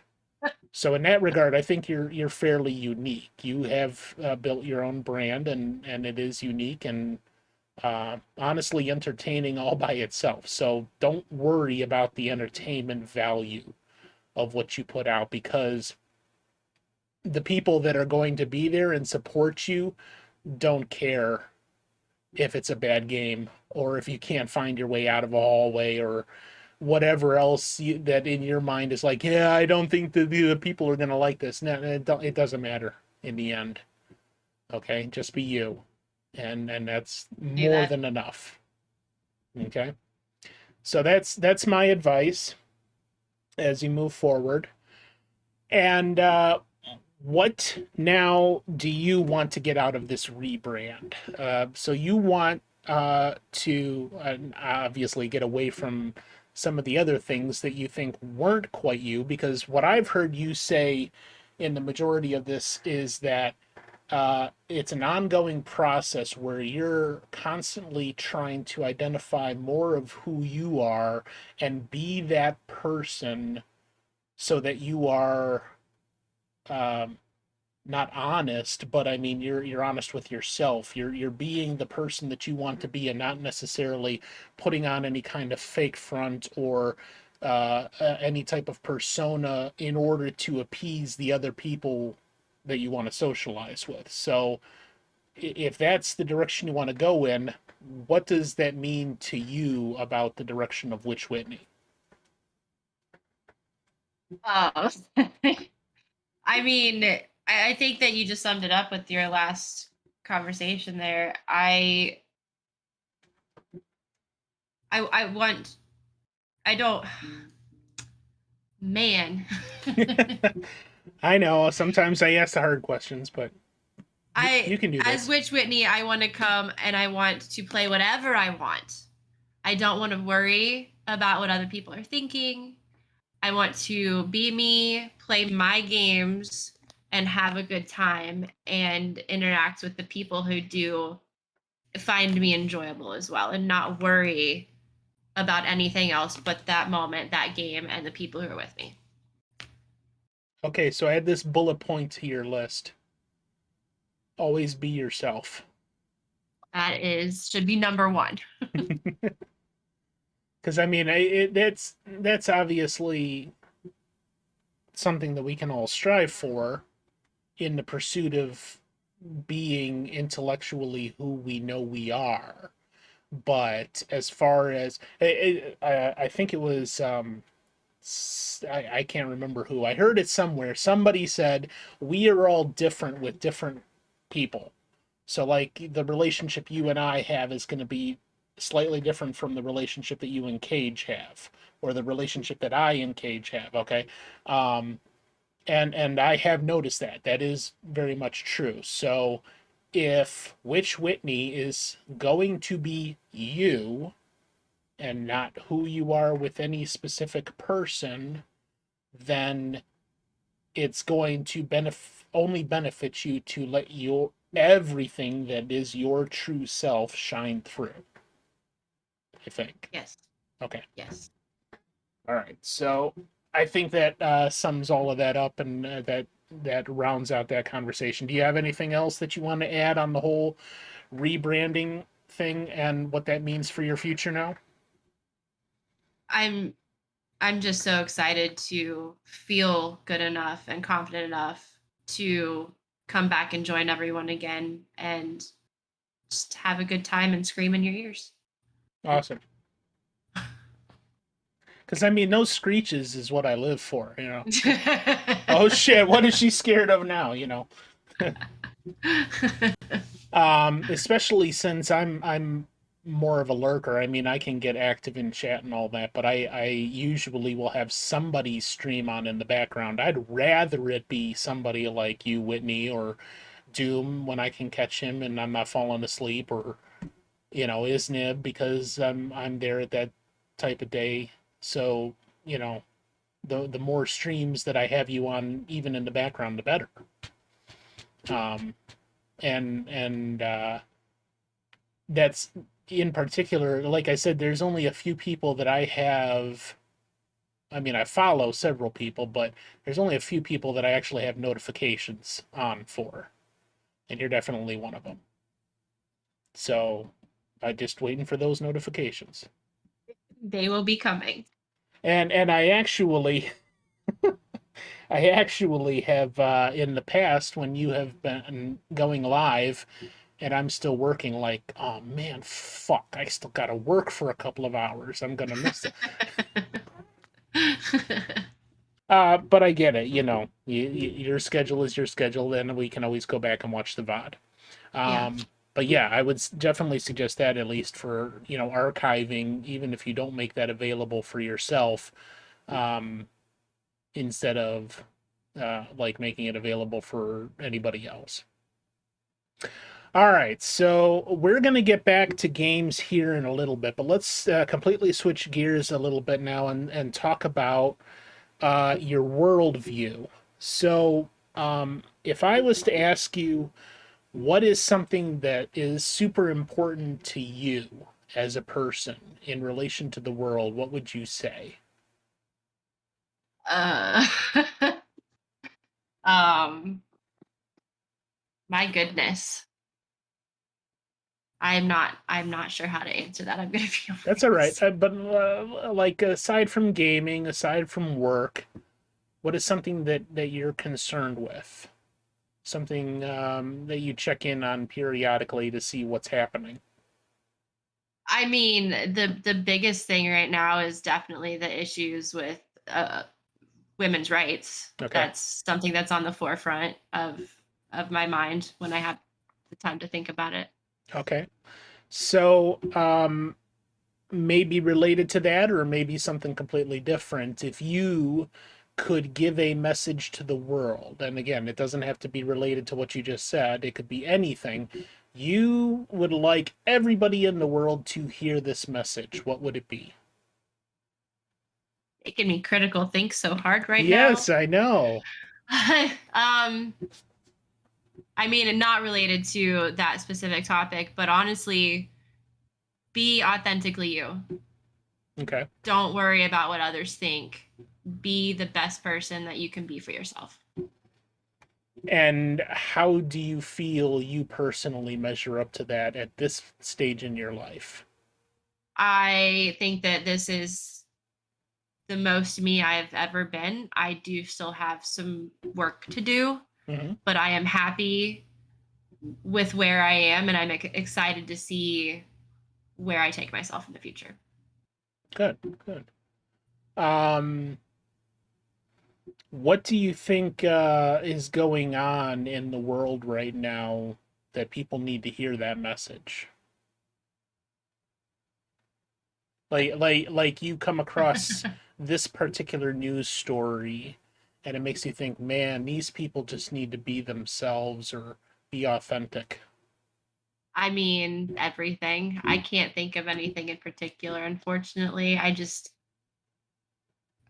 feel like everyone just needs to hear that it's okay to be themselves. Do you feel people in our society are pressured a lot into not being themselves? Oh, absolutely. And who do you think are the main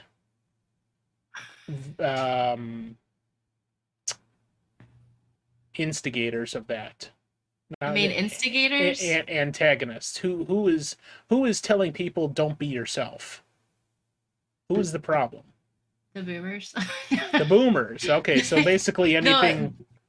The older generation, Okay. I think, is a lot to do with it. They don't necessarily, and I do not do politics. I feel like this Right. is politics, but or in the realm of I just don't. They grew up differently than we did, you Yeah. know, and it's just a sign of the times and the way that they believe and perceive the world to be, and it's not that world anymore. So basically, we, without getting into politics, we could probably just boil that down to mind your own fucking business. Let people be Yeah. authentic and be who they are without you judging, without you looking Putting down them and into saying, a box. Yeah. Yeah. Okay, I got you.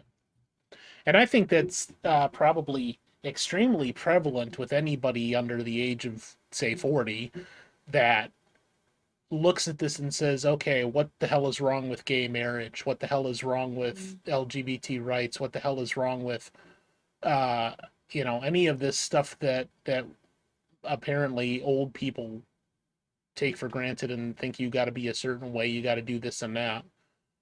And that obviously is like one of the biggest social issues that we face constantly. And I'm reminded of was it Bob Marley? What was that song by Bob Marley? I don't know, escapes me. But Yes. just be yourself. Okay. All right. What about pets? I know you have a cat. I do have a cat. Is the cat available for an interview? Cat is outside right now. Okay. Have you what other kind of animals, pets have you had in the past? A lot. Dogs and cats. Growing up, this started off pretty simple. 2 dogs, 2 cats, and then we got a lot of cats. Okay. They were all named with the letter M. Never strayed from that. And then Yeah, my mom decided. whoa. You can't just like glaze over that.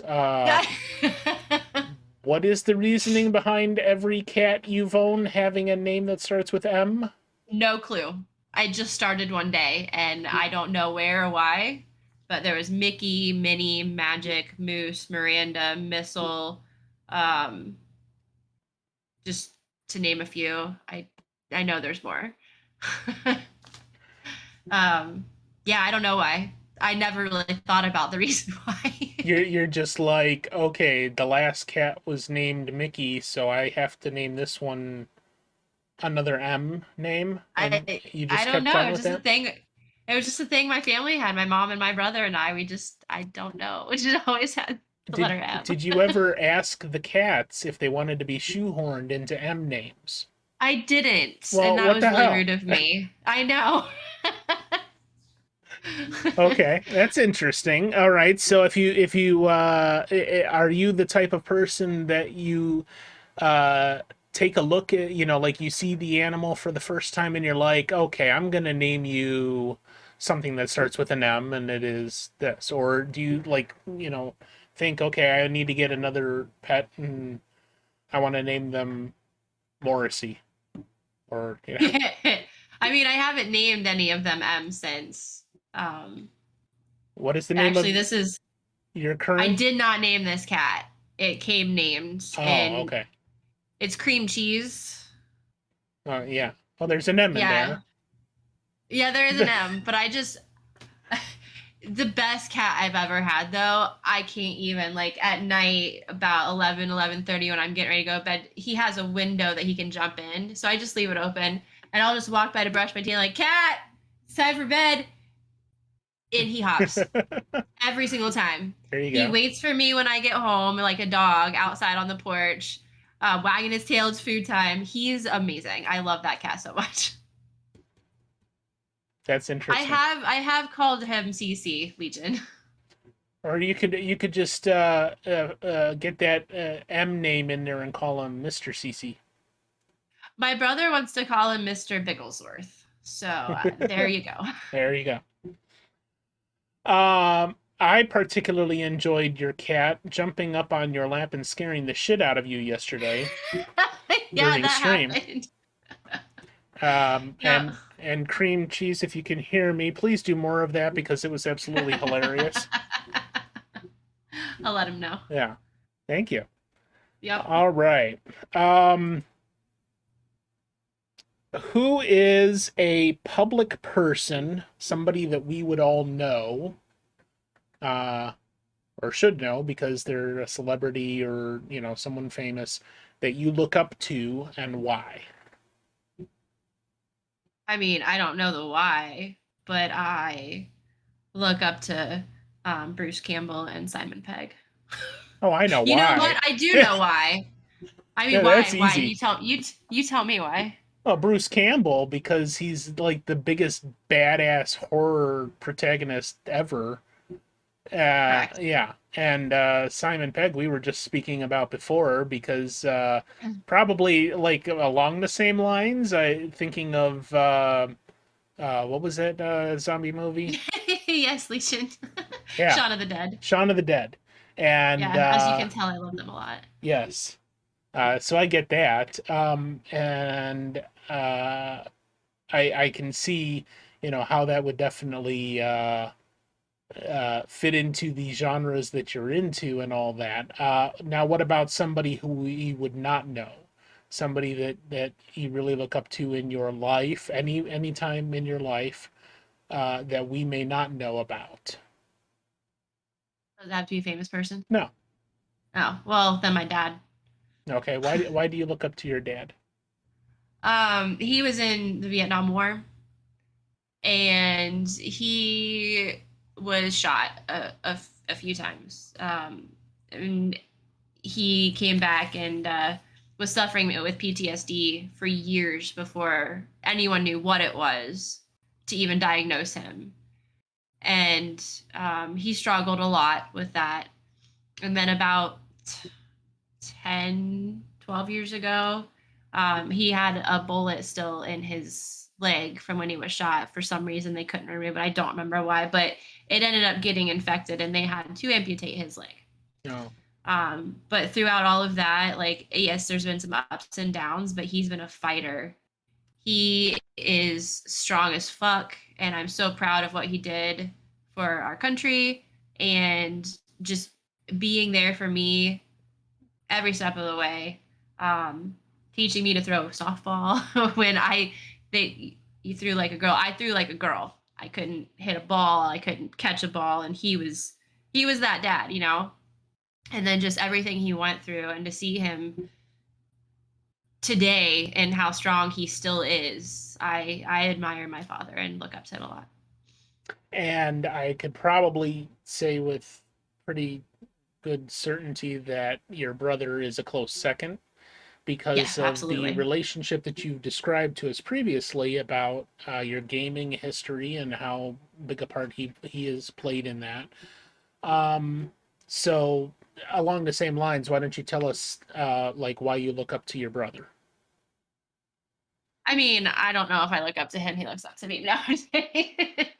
um, no, he's come a long way over the years. Like I said, he just came back from the Navy, and he's got his shit together. And he tries to push me on the right path, even though he's younger than me. And I really do respect that out of him. And besides that, yeah, he's my best friend. I literally tell him everything. I get home, he comes down to my dungeon, is like, "What are we doing tonight?" And I don't know where I would be without him. Right. He Okay. has, and he has opened up a lot more too. Yeah. Oh, that's all right. Um, okay, so clearly that's why you have such a good, strong love with your family, which that I think is one of the ways that makes you pretty unique, because I don't hear a lot of that anymore. Like, I mean, even myself, you know, my family is not necessarily my favorite people, and I think that's more common these days. That it's at least a few individuals, but So I've been told, more though. A lot of generally, my friends find it very odd. yeah. So that's maybe one way you're a little more unique is that you're able to have and benefit from that strong relationship with your family. And the other way that in this interview that I think I found you to be very unique is the persistency in which you have decided that what you want to do to improve yourself is to do as much as possible to be yourself and not let other people define you. That also is not a quality that most people possess. Um, So if we could sum that up, the way that you are normal is you like video games and you like socializing with people and you like being successful, but the ways that you are extraordinary is that you have this very strong connection with your family and you have probably an extremely positive nature about yourself in attempting to be the best version of yourself and who you truly are without letting other people define you. So kudos on that. You really, I think, do excellent in those two areas, Working which on it. not too many people do. So, all right. So let's get on to the last bit of this, which is maybe everybody's favorite or what they were looking forward to. Let's talk about games. So, we had you on arcade, and your favorite game of all time is Bioshock. And Bioshock. we talked extensively about that, but just briefly describe for us, why Bioshock is your favorite game and why it will continue to be so. I mean, a lot of it comes down to why I started to play that game and the memory I have with that. My brother used to always pick out my games for me. He would sit and watch. I would play. Bioshock was one of them. I'm like, this looks stupid. Let's go do it. And it was one of the best memories I have with him. And just, I love the story. I love the characters. I love the world. I've played it way too many times, and I'm gonna play it way too many more times.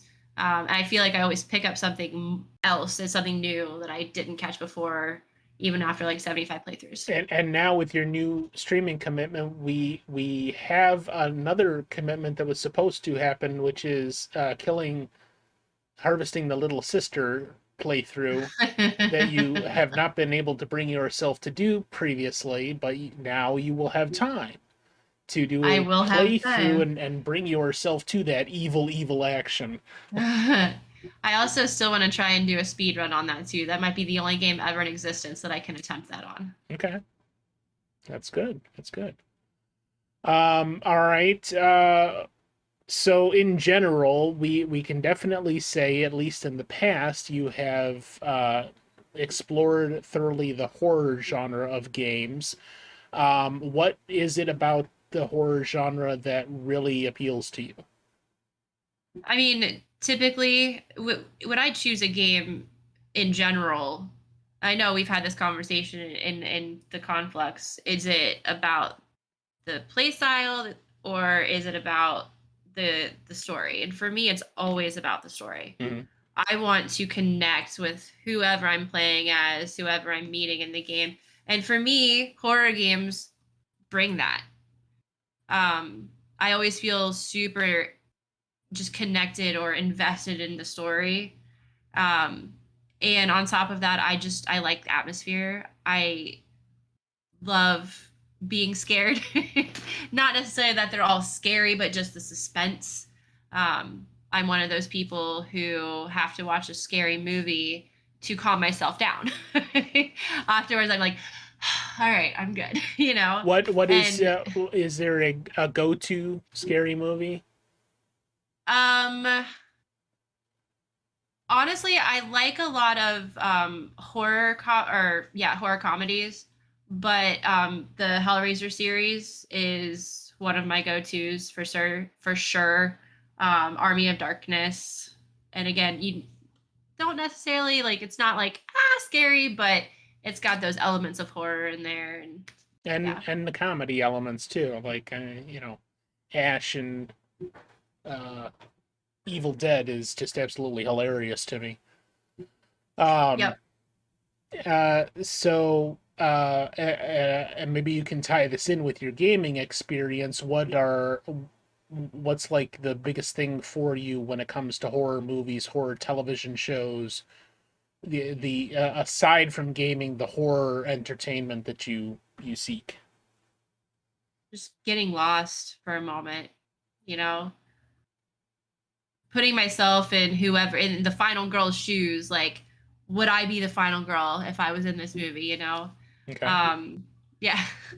it's I don't know. I know, well, a lot of it too. My dad had the very first video rental store in Mount Vernon, and I grew up watching horror movies with him. Oh, okay. So, like 3 years old, I was watching Hellraiser. That's what's wrong with me. Now we know. But it's just always been an innate part of me, and also a connection I have with my father.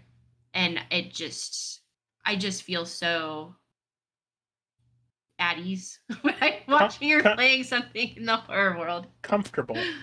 Yeah, yeah. So how would you describe the appeal between a horror and a drama? Like why would you be drawn to something that's bloody or scary or terrifying or psychologically impactful over something that doesn't have that horror element? I think it's a just a drama. I mean, that's an exaggerated everyday life scenario. Okay. Whereas horror, I mean, how likely is any of that going to happen? It takes you out of the real world into another place, and you don't have to realize that you're in the real world for a while, you know? Okay, And I think that's so it's more like the surreal aspect of it. This where it's almost like you're entering into a specific type of fantasy that doesn't necessarily have anything to do with the real world aside from maybe the setting. yeah. Okay. I'm like that with Star Trek. Like when I'm stressed and just don't want to deal with anything or anyone, I turn on Star Trek. I also put on The Office for that as well. So Okay. Which, by the way, I hated Michael's character in the first season. Then I grew to appreciate a little more, but all right. Briefly, let's explore comedy aside from The Office. What comedy things really float your boat? eh. Horror comedies. Okay. Shaun of the Dead, Dale and Tucker versus Evil, Army of Darkness, anything in that kind of category. I'm trying to think right now, but I'm blanking. But one of my favorite things to do is just scroll through Shudder or any of my horror streaming services that I have multiples of, and just find the most random looking, off the wall, Psycho Gorman, stuff that I can find. Clearly from Outer Space. Thank you, Legion. Yeah. Yeah. All your emotes, basically. Yeah. Can you tell I love what I love, and Yeah. I'm not afraid to show it. Did you see that Nicolas Cage thing? Well, Willie something. I did. It was not very good. No, it was was absolutely okay. horrendous, but I thought it was pretty damn funny. I mean, yeah, I guess. I expected more from it, I think. I hyped it up too much. Like, meh. I mean, just the very fact that he doesn't say a goddamn word in the whole I know, thing. right? And the only reason I came across that movie was that I've been highly anticipating any type of like actual horror Five Nights at Freddy's movie. And I mean, it's it was always a good attempt, I guess. yeah. I mean, obviously they wanted to spoof that whole concept, but yeah. Yeah, I can't wait for that to come out. Like, I mean, I'm a big horror fan as well, and I'll be down to sit and watch horror anytime, but man, the moment that Five Nights at Freddy's movie comes out, because I've gotten absolutely lost in the lore. I bought the novels. They've got 5 novels for the Five wow. Nights at Freddy series, and yeah. Best horror game you've ever played? I can't. I literally, I cannot. Take a stab. Silent Hill 2. Silent Hill 2. When was the last time you played that? I don't remember. Okay. Now you were doing the Silent Hill series with Isnib for a while there. Not to put you on the spot or anything, even though I've been doing that the entire night, but Isnib, I believe, was waiting for you to reach back out to him if you wish to continue co-hosting on that series. Now, the reason I bring that up is because I absolutely loved watching his playthroughs of that with you co-hosting. And the one thing that I noticed is how quiet you were during most of that. And I gave you a little bit of advice. I said, he wants you to speak your mind, so just type it, talk. And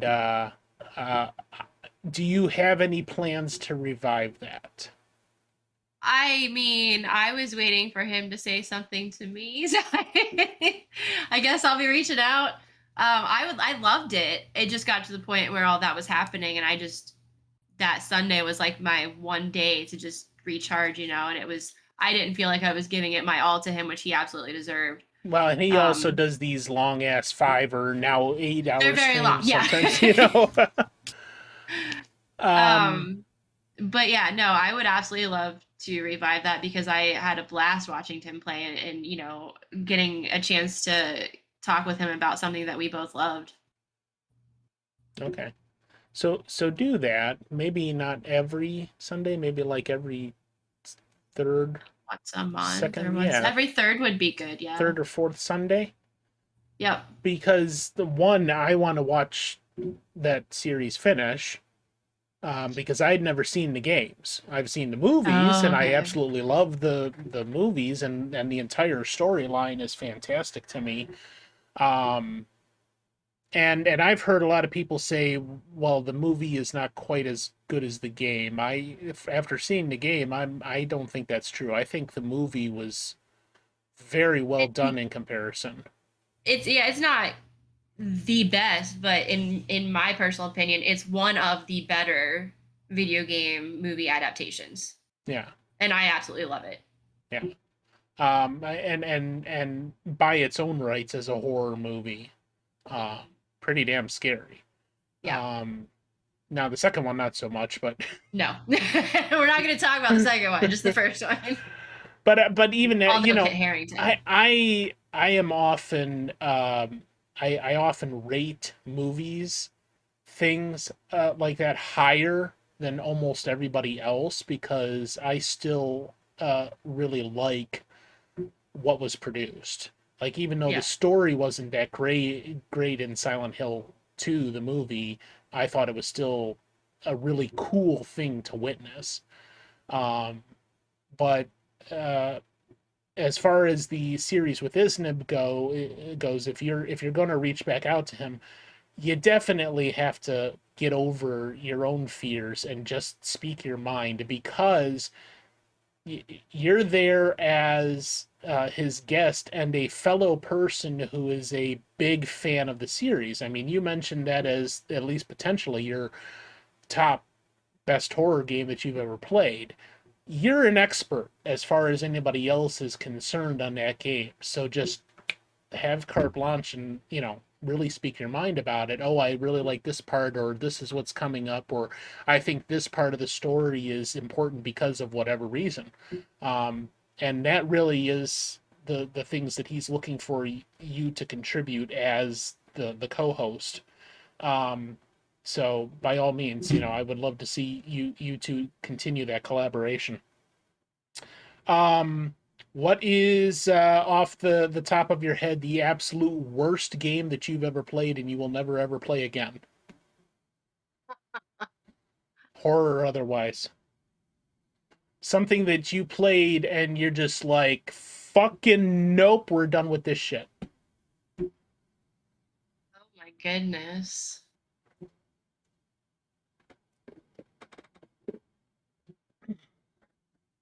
I feel like I have an answer for that, but I can't right now. Well, what's your maybe answer? I don't know. Oh, okay. I thought you had like a title in your mind. Maybe that's it. But... No, I'm just trying to go through games I have no clue. Overwatch. Overwatch? Fuck Overwatch. I've heard the name. Let me look at this real quick. No, everyone loves this game. I suck at this game, and if you go into playing it now and you don't know what you're doing, people are really mean to you, and they don't want to teach you. It's Overwatch. Well, it's a Blizzard game, so that tells me a lot right there. Okay. I mean, there's probably another one, but that's the first one that pops into my head that I absolutely do not like. And in general, you probably don't like first-person shooters, do you? I don't hate them. I actually played a shit ton of Halo back in the day. Okay. And a lot of Destiny. So oddly enough, I don't hate shooters. I just don't like Overwatch. Okay. No problem. All right. I think that pretty much does it. If anybody else has any questions whatsoever, and I'm looking at you, Joel, when I say legitimate questions because he often likes to come up with some bullshit. Well, I think he actually did have a question. Did he? Best pizza topping in the chat. What's your best pizza topping aside from tacos? Oh, it's green olives, all the way. Thank you. I see. See now I know you're absolutely 100% extraordinary because I'm apparently the only other person that likes green olives on pizza. I know, my family and I, everyone gives me shit. And I think Short and Sweet had a question too. I'm sorry if I missed it. Let me see here.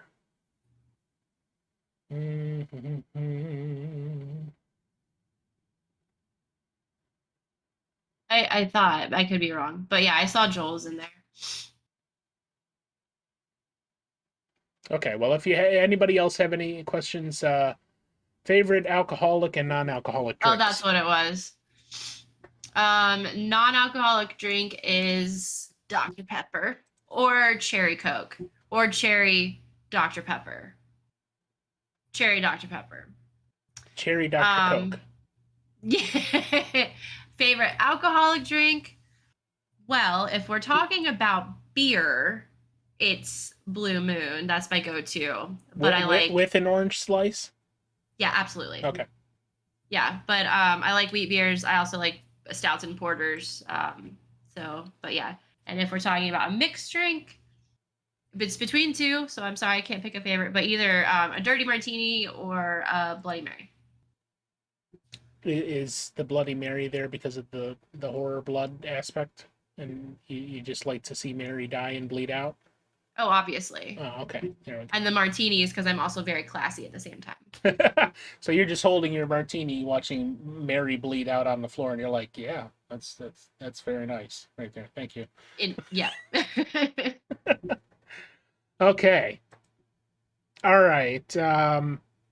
Is there anything else that you would like to tell my audience about yourself that you think is important or unimportant, or anything else that in this pursuit of trying to be yourself as much as possible that you think they should know? I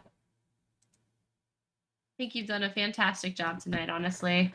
Of grilling you and making you uncomfortable? Getting me out of my shell a little bit and answering some questions that were a little bit difficult, but I'm happy for people to know why I've been gone. I think that was very important because I wasn't my best self, and I don't want to share that with the world. I want to be able to be the best me that I could be. So here I am. I feel fantastic. I'm so happy to be back. Thank you for having me. Yeah. Thank you for coming here. All right, so that is Witch Whitney. Go follow her. Your life truly depends on it. She's gonna send Pinhead after you if you don't go follow her. And she's got all the connections. Like, I mean, she was 3 years old watching Pinhead on the screen, and Pinhead's like, "Child, you're watching me. You're awesome." So now she's got this connection with Pinhead, and he will come and kill you in your sleep and drag you and show you all the sights because you did not go follow Watch Whitney. And you could have prevented all that and go follow her right now, So, all right, that's it. Thank you so much. All right, let's go to coming attractions here on the EBC channel. So coming up here on Wednesday, if you may or may not be familiar with this, I read this book as a child and I absolutely loved the book. And they came out with this movie in 2014 starring Jeff Bridges and Meryl Streep and Katie Holmes and a couple of other notables. And it wasn't the greatest thing, but I thought it did the book justice because one, it had not been produced into a movie previously, and two, the storyline is timeless in my opinion. So I highly recommend stopping by the Conflux on Wednesday night to watch The Giver from 2014. In my opinion, an excellent movie. And if you have not figured out, what I'm doing with the DMCA Nope series is showing you things that are important to me. And now, not a lot of people have stopped in to see that, and that's fine if it's not your bag, but I do appreciate anybody that does stop by. And there will be some other things I can say on the DMCA Nope series coming up here that are definitely going to be of value. And I'll give you an example. The only Disney movie that is not available on Disney Plus or on VHS or DVD or anywhere is Song of the South, because there are racist overtones to it. And Disney decided that was not something they wanted to promote, and that's perfectly understandable. However, I do think it's a movie everybody should see at least once, and I have a copy, and I will be showing it eventually on the Conflux Discord. So stop on by if you get the chance. This Wednesday, at least, I will be showing The Giver. Then following that, we have our continuing That's Not Real Trek Watch Party podcast, short and street, or maybe she's sweet, maybe she's street, maybe she's something else entirely. We don't know. We don't know what she's doing with her life, and possibly is going to be transforming herself into something else that rhymes with sweet, and causing chaos and all that. But at the very least, we're going to watch the new Star Trek this week. We are watching Discovery Season 1, episodes 13 and 14. We have gotten that far in our watch party podcast, so stop on by and get your trek on with us. And then on Sunday, I wanted to promote this for the Gaming Avengers. They are hitting their 2-year anniversary. So they're going to do a charity stream to benefit to Right Love on Her Arms, which is a great charity. I have it linked on my website, and if you're not familiar with that, I will put it in the chat there. You can just go check out my schedule on the website, ebc2021.com, where I have the charity linked there if you would like to make a donation. The link is active now. Otherwise, just stop in to their charity stream on Sunday. And it was originally our audio drama was going to be on August 7th, and then we had to move it because of a scheduling conflict, and that worked out very well because then the Gaming Avengers decided they were going to do their 2-year anniversary stream on the 7th. So stop on by there, and it's going to be a 12-hour stream. They have in there 10 a.m. to 10 p.m., but that is Central Time. So if you're in Eastern, that is 9 a.m. to 9 p.m. Basically all day, but stop on in there and show them some love, possibly donate to the charity if you are so able, and have some fun with the Gaming Avengers. Next Monday, a week from tonight, I'm going to be showing the movie that I canceled a couple of weeks ago, The Painted Hills, which is the last Lassie movie. If you have not seen that, it's the only Lassie movie that's in the public domain, so that'll be 7 p.m. here on Twitch. And then, of course, our next audio drama, Calm Violence, is going to be in 2 weeks, Sunday, August 14th. Special time for that, 3 p.m., so that we can include Isnib, who is 5 hours ahead of us. And make sure you're here for that. It's going to be a bloody time. It's, yes, dark, possibly cantankerous. You never know what the beautiful Isnib and Malegio and now Tubaswan are capable of in this story that's coming out here in 2 weeks. So make sure you are here for that. Yeah, we're an hour ahead of the thing. Yeah, the Gaming Avengers. What are you talking about, Cage? I don't know what the fuck you're talking about, man. All right, so yeah, 3 p.m. on Sunday the 14th for our next audio drama. And that's pretty much it. So we'll see you later. Hold on, let me get this thing here. And now let's find somebody to rate. Wait a minute. Yes, you're right. You're right, I'm a dumbass. Which, I mean, that was probably already a given. I can't math, apparently. Yeah, so 11 a.m. Yeah, no, it would be 9 a.m. if you're Tuba, because he's in Mountain Time. These time zones. Can we just make everybody in the same time zone? Like, Eastern Time is now the time everybody observes. That's going to be codified into law here. So let's see. Steph Babies is on. Let me check this shit out here. Yeah. Steph Babies is on. She's unpacking some luggage apparently. So, all right, we'll go see Steph. I have to spell her name right. Steph Babias. There we go. All right. Thank you all for joining me. Don't do anything I wouldn't do, because Watch Whitney isn't going to do that. And if she doesn't do that, you're not going to do that, because if you do that, she'll sick Pinhead on you. And you're just going to die. Join us. Join us. It's terrible. Don't do that, because then Pinhead's going to kill you. show you sights, and it's not a good thing. It's really join us. All right, let's go see stuff. Thank you all. See ya. Bye bye. Adios.